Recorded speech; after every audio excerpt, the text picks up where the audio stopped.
Hey guys, welcome back. Today we're going to be restoring a Woodsman's knife. I forged this blade about a year ago and it's been carried every day by a fly fishing guide. It's held up very well to the work. We're just going to clean it up a bit, sharpen it up, and refinish the handle.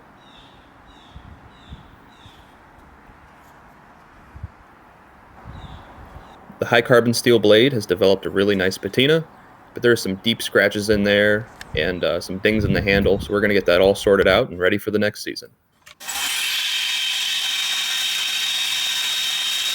First things first, I clean up the bevels of the knife with an A100 Trizec belt. These belts are great for removing deep scratches and finish grinders.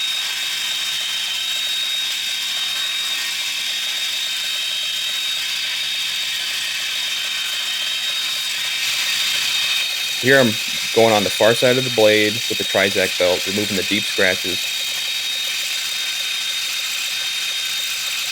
Once they're all cleaned up, I throw on a 220 grit J-Flex. These J-Flex belts are super flexible, and I used a little slack in between the wheel and the platen to put a nice soft radius on the spine of the knife here, clean up any patina and scratches and whatever's going on. A super sharp belt makes this go super quick, so I recommend throwing on a fresh belt.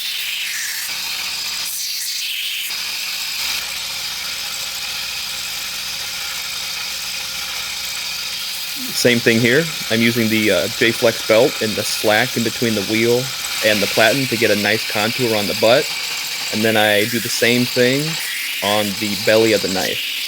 The slack gives it a nice kind of soft curve and radius. And you're able to get a nice clean grind. It looks great. It feels great.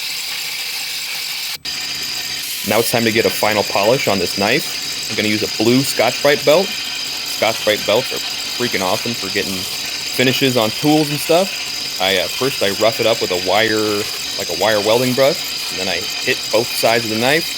First starting on the ricasso and then hitting the bevels of the knife. Get a nice clean brushed satin finish. A lot of guys ask me how I finish my knives like this, and Scotch-Brite belts are the best.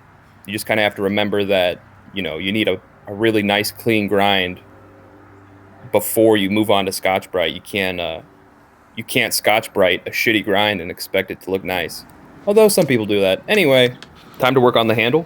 We're going to start by applying some of my gunstock stain, which is a proprietary mix of stains and dyes, which I am just bullshitting you. It's literally just leather dye. But it looks great, and it works great, and it's, food safe, right? I guess, if anything's food safe. But I apply it real heavy and use a paper towel, and after about 15 minutes, I'll remove whatever excess there is. So like I was saying, the handle material on this knife is some locally grown curly maple, which I got from my buddy Matt down in Southern Ohio. I've put curly maple on over 100 knives by now, and man, I just have zero complaints. It's gorgeous material, and it's super durable. So I think if you're a beginner knife maker, you don't have very many knives under your belt, or maybe you're just working on your first knife, I would highly consider some curly maple. It's cheap, and it works really easy. So now I'm just going to put a final finish on this wood handle with some 4/0 steel wool. And the steel wool is just like a really fine abrasive, and it just kind of burnishes the wood and makes it nice and smooth, and it just feels great in hand. So now we'll move on to our oil finish, and this is Birchwood Casey's True Oil. It's a gunstock oil. It's really nice stuff. You can do a couple coats in a day.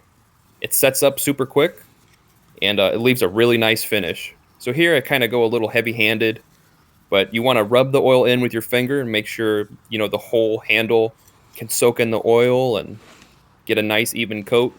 See, I kind of missed the top facets on the blade there, so I add a little bit more. And like I said, I was a little bit heavy-handed there, so I'll remove a little bit with the paper towel here, and then I'll use my finger and even out the finish again. I'll do about 4 or 5 coats of this True Oil. It'll leave a really nice finish on the wood. And here's the blade after maybe 5 coats of oil. You can see how that nice even finish on the wood itself, and that really nice chatoyancy of the wood where you kind of move it in the light.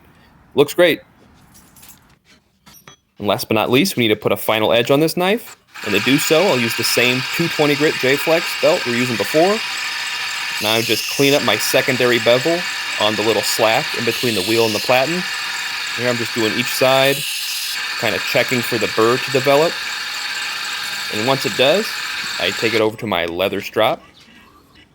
And I run it on my leather strop maybe 20 times each side. I don't even know if that's necessary. You just want to get that burr kind of centered and polished a little bit. And this will leave you with a nice, like, aggressive, toothy, like, micro serrated edge.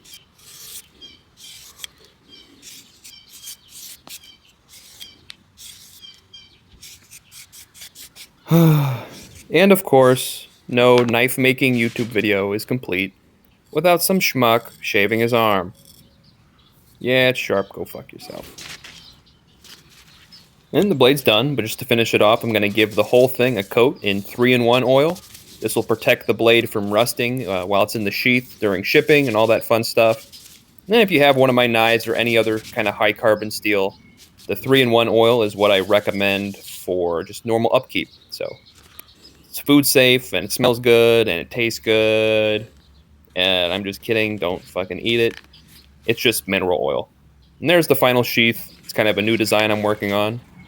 Super overbuilt and holds the knife really well and should serve it well on the river this year. So yeah, grabs the knife a whole lot better than that old one did. So thanks for taking a look. Hope you enjoyed it.